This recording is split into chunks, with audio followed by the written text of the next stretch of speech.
welcome back to another episode of your favorite podcast, Hustle Haven. We are your hosts. I'm Taisha Renee. And I'm River the Realtor. And y'all, I know y'all been tuned into our previous episodes for Mental Health Awareness Month. And I feel like those are some of my favorite episodes. No, seriously. Shout out to Jayla for coming through and talking to us because I learned a lot. And we hope you guys learned a lot too. So just want to follow up on those episodes. We want to talk a little bit about overcoming burnout and how to stay motivated. Yeah, I feel like the burnout topic was something that a lot of people were like, yo, like... Yeah, we touched briefly on it, but let's really get into it because so many people experience it. And I feel like some people may not even know when they're experiencing it. I feel like for me, burnout is when I just feel like I just can't do it. Like, I just can't do this, like anything. Like, I can't take this call. I can't send this email. I can't post a social media post. Like, I am tired. I am drained. I am burnt. I think it's a big difference between like, I don't feel like doing this and I can't do this. One thing I'm super grateful about with the mental health episodes is that we were able to have some real transparent, open conversations. And like I told everybody, like that first quarter off my second year of real estate, like I experienced burnout in a way that it was almost scary to me. Like when I say y'all, and one thing about me is like, y'all know what people call themselves a couch potato. I'm a bed potato. Like I'm a French fry. I'm in the bed, fried up, laying and thing. Like I didn't want to move. I didn't want to do anything because I just felt like there was nowhere to go. And I was just absolutely done with my business. I was done with real estate. I was doing all of those things. And I think just identifying the fact that it's like, it's not that I don't care about this anymore. I just can't. It's not that I don't want to do it. To your point, I literally can't. And then figuring out ways to work through it. So I think, like you said, identifying what burnout is and what it looks like for you is very important. And I feel like that looks different for every person. Like it's not one particular way that it can look. I think for you kind of know when you feel like, okay, maybe this is my burnout. And I feel like once you feel that, you need to acknowledge that. And then put in the work to combat that. Yeah, and I have to say this too, not to put extra pressures on anybody else, but I do want to say that like if you have friends and communities and people that you're super, super close to, especially how we are, like be okay with like reaching out to your friend and being like, friend. That goes into, because we're going to talk about ways to combat it. Okay, so I'll say that. No, that's it. Let's jump into it. Like ways to combat that burnout. Like what can you do? Reaching out to your sphere of influence, creating that community to support you, to uplift you, to keep you motivated so like you don't give up and you know that this may be a hard place, this may be a hard time, but this won't last forever. I have this person to lean on, that person to lean on, and that helps you keep going. You know? I always think about the saying, it's a bad moment, not a bad life. Like, you know what I'm saying? Like we have these small moments in time where it's like, this kind of sucks, but the overall picture doesn't, right? Everything is going to be grand and great. And that's what I'm saying. In terms of building your community, I think that's one thing, but being part of the community, right? When I see Taisha and she's not texting me grand risings, I'm like, you okay? And literally absolutely nothing. She could be like, girl, I'm getting my lashes done. That's why I'm sure with you, I can't really see. But it's like, for me, it's like, I know her temperament. I know when Taisha is up and I know when it's like, she might be, let me check on my friends. So I think creating your community, but also being a viable part of the community you're in, it's important. Oh, that's essential. Because you know, like you said, you know your friends. You know what you know your friends, and you know if you go to them with your problems, you know exactly how they're going to respond. So in that same sense, like if you know that if you're texting your friend and it's kind of dry and it's kind of off, like you should check in with them. Yeah. So not only like do it for yourself, but like if you see your friend needing it, sometimes you have to be that person. Or if you have the capacity. If you have the capacity. And you aren't burnt out at that moment, the friend might be burnt out. Yeah. So build that support system because support goes both ways. It definitely does. What did Jayla said something on the episode? She said it's buy something. Buy something. Oh God. We gotta get the Jayla vocabulary. What did she say? You're giving to me, I'm giving to you. The universe is giving to us. We're giving to the universe. Buy something. Period. Now, once you have that support system, you need to shift your mindset. It's all about the way that you think. Oh my God, y'all gonna get sick of me mentioning Atomic Habits. Oh God. Okay, tell us what this week's Atomic Habit. Oh my God, this week's Atomic Habits is shifting your mindset and your perspective of yourself. And he gave an example. He says, say you're a smoker, right? And you're trying to stop smoking. You have two people that are trying to stop smoking. You have someone who comes and offer you a cigarette. One person says, no, thank you, I'm trying to stop. And one person says, no, thank you, I'm not a smoker. You see the difference? Like, it's like that mindset, that shift, how you look at yourself, how you view yourself, how you think about yourself is how you will be. So if a person that's trying to stop is saying, like, I'm trying to stop, like, I do it, but, like, I'm really trying. Like, this is really yielding on me versus, oh, I don't smoke. It's definitive. I'm done. I'm done. Like, I don't do that. So it's not a part of you. Man, I keep saying this, y'all. I know it's, what is this, June, but I still am going to read Atomic Habits. Sis, you better order that book tomorrow. I know. Let me just like, see, and that's only chapter 2. That was in chapter 2. I'm gonna get on it. That was in chapter 2. So it's kind of like shift your mindset. Like, if you're negative, the outcome is going to be negative. If you're positive and you're optimistic, and I know sometimes that can be hard. Optimism is very hard. That can be hard to do, but you have to at least try. I think the mindset conversation is one of those that like we always have, but we don't really pay enough attention to because people feel like, oh, your actions is what's most important. But I feel like the way that you think, it guides what it is that you do. I think like Taisha's, again, I be hating to say all these nice things about her, y'all, because she always takes it to the head. I'm a good person. But she really is one of my most optimistic friends. This girl could be staring down the barrel of a gun and she'd be like, it could jam. Like, it's a very good possibility that it don't even shoot it. And we all make it out alive. And me, I just be thinking like, oh, did I pray yesterday? Because I already know what my outcome is going to be.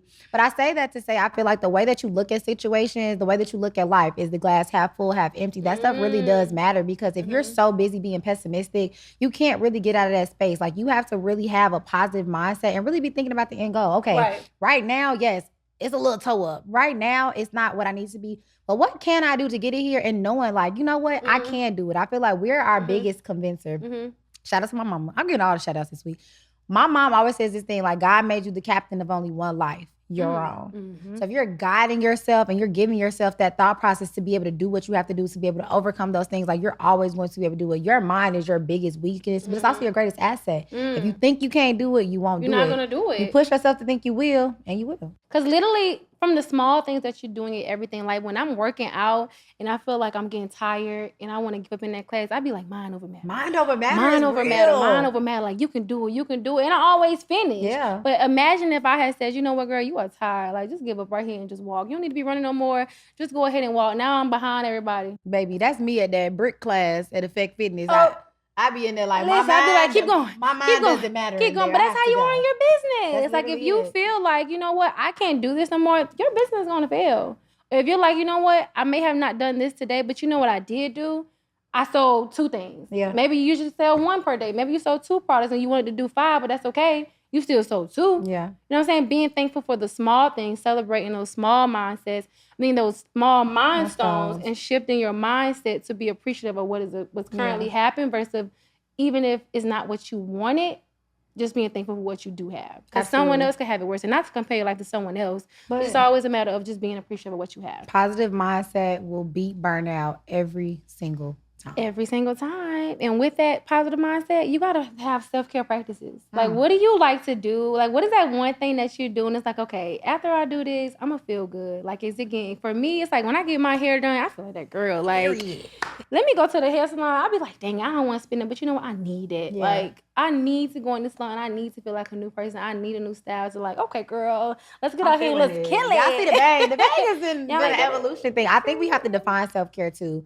Because I think for a long time, for me, I did just look at self-care as I need my hair done, my eyelashes done, my makeup done. Because I'm big on look good, feel good. Right, the exterior. I'm super good on look good, feel good. Y'all, we look good today. We definitely about to go outside. We are, though. So if y'all see me and Taisha, just know we just got done recording Hustle Haven. But I think the bigger thing is just about defining what self-care is, and other different things. For me, one thing, I'm a TV girl. And my don't get me started. You already know. I know. My boyfriend gonna be mad at me. You already know. I literally feel like with March Madness happening, the Masters happening, like my TV is always doing something I don't want it to be doing. I have not gotten to have my TV time because you either got to sacrifice bay time or TV time. But TV time for me, that's like portion of my self-care. So it's like, it doesn't always have to be like physical things, but it's defining self-care for you and thinking about those things that really do make you happy. That make you happy, make you feel at ease. Like, oh my God, and just taking the time to do that. It makes I love it. And I think people are so caught up in like making your version of self-care emulate my version of self-care. Like, baby, for me, I can go literally be in a shower extra 10 minutes and I feel like, wow, I'm a new woman. This is self-care for me. Like, and some people like, no, I need a deep tissue massage. Like, figure out what it is that makes you happy. Figure out that thing that takes your mind off of all the hardships that you have in the world. And when you do go through those moments, just say, you know what? I really enjoy walking the belt line. today, you know I do. I'm just gonna go walk the bell line, and that's what I'm saying. About me today. I thought you said we can go today. I'm saying no, ma'am. Oh no. You talking about me? You know I love the belt line. Me and the belt line, we go together real bad. I don't go nowhere else in Atlanta except for that belt line. And that's your self-care. I love going to the Guac and Margie's. I love getting me a little drink, a little something, walking my dog. Oh.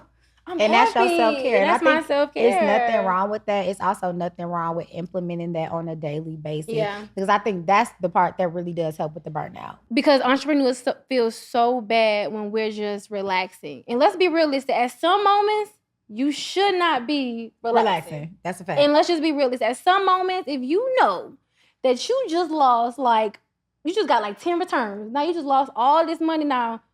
You should not be the best time to relax. If as a relative, you know you just lost this sale because of X, Y, and Z, and you was, as a relative, we already counting them funds. Before they get there. This is not the best time to relax. You got to know when. Don't just relax because at some point it does become just lazy. Just being real. Sometimes it's just, you might be lazy. But when you are relaxing, when you know you have put in the work, if you got this list of things that you've done and you've done it, relax, sis. Don't add more to your list to be like, oh, I done this. Let me do more. Relax. That guilt, you said something about guilt, and I feel like that's me. I wear that on my sleeve. I wear that on my body. If I'm taking that time out for myself, I feel guilty. And quick story, I know we kind of rapping, but I went out of town. I went to the Dominican. I had a client, and I have a team in place. So when I went out of town, I let everybody who I actively work with know, hey, I'm not going to be here. I will be out of pocket for this amount of time. I have this full team in place to have everything. You're well taken care of. Was away from my phone from one day because I did the excursion thing. Can't really take your phone. I go back to the hotel. I crash out. The next day I wake up checking in. Hey, how's everything going? This lady literally, y'all, read me down. I don't want to work with a realtor who feel like vacation is more important than me and my family's needs. You obviously don't know nothing about doing your job. I should have went with somebody older, more experienced. She was reading me. On one hand, my Chicago was like, Bookie. Don't play with me, okay? Because I'm going to tell you where you could go, and it's not going to be to that new house. But on the other hand, I just had to realize, I went out of town for my boyfriend's birthday. I also had not had a real solid vacation in a long time. Yeah. And I just needed that. I need restoration. I need to restore. My mom really named me River for a reason. When I'm by the water, I feel this holistic vibe, and I needed that. I needed a reset in my life so that I could perform in all areas of my life. And even though she took a grave amount of time to try to rip me down. I had to just take that with a grain of salt and to y'all point, just be you know what? All business ain't good business. And if you can't respect the fact that I took this time to do for me, even though I gave you what it is I could give you, that's okay. And even though you have the resources here, even though it's not me, I have a team that's helping you. That's insane. And it's okay. And it's literally okay. So I think, again, don't be too willing to go the extra mile for somebody who won't do the same for you. Don't be too willing to, I have to, I must do this. Think about what you have to do for yourself, because I say this all the time. If you can't be your best self, you won't have your best business. And I think that also goes into why you are taking that time for yourself, not having someone disturb your peace. And again, like you just said, not feeling bad because you're not allowing that person or that client to disturb your peace. I feel like when I first became an entrepreneur, I remember it was yesterday. Everybody was in the pool having a ball. I'm on the side just working. And I'm looking at them. I'm like, dang, is this what entrepreneurship? My word is bond. I swear, y'all, when I got my real estate license, this was still during the club era. If you roll the tapes back to any club, I'm talking about Oak, Opium, Aram, every 1145, Zari, we was outside. You will see videos of me in the section on the computer with the laptop. All of my friends will tell y'all, I used to take my laptop to the club with me. I'm not missing nothing. Is this what entrepreneurship? I was a little scared. I ain't gonna lie. I'm like, dang, everyone's having so much fun. If you know me, you know that I am very, very intentional with this is Taisha's time. You can't disturb this time. It's not gonna be long, but it's mine. It's mine. So when I did that, I was like, dang. Is this what life is going to be? And honestly, I didn't like that. But I'm still here, so I pushed through. There you go. And you didn't burn out. I didn't burn out. I have my moments of burnout, but I do these things. Absolutely. I do these things. I have to think about, and that goes into our last point, celebrating your small wins. We've already said it. Don't ever forget it. You may have an end goal. Celebrate today. Celebrate what you have done today. Celebrate what your business has accomplished today. And then tomorrow, let's start over. Let's do something A win new. Is a win. A win is a win. I don't care how small it is. Is a win. And 1%. In the words of Miss Gloria Hallelujah herself, at the end of the day has got to end. The day has got Shout out to Gorilla. We need her on the podcast. At the end of the day, shout out to Big Glow. The day has got to end. So. Golly. So yes, guys, those are ways in which when you start to feel like you are overwhelmed, like it's too much, like you are getting burnt out, y'all, try these things. Like celebrate your small wins. Have these self-care practices, whatever self-care is to you. Mm-hmm. Lean on your support system. Do not be scared to talk about your problems, talk about what you're going through. Like, do these things to help combat whatever you may be going through. And again, as always, we love to hear from y'all. Tell us what y'all do. Like, this is what we do. Yes, give us some more tips and tricks that we can use so we don't feel burned out. So we can make sure we keep hustling and get y'all this podcast. Because the more options we have, the better. Period. And again, if you haven't already done so, make sure you like, make sure you subscribe, make sure you share. Share with your boss friends. Everything at your boss friends. And your boss friends should already be tuned in. Period. But if not, share with them, y'all. Like, interact with us. Let us know what y'all think. Let us know what y'all want to hear. And as always, we'll see y'all in the next 2 weeks. See y'all. Thank y'all. Bye. Bye.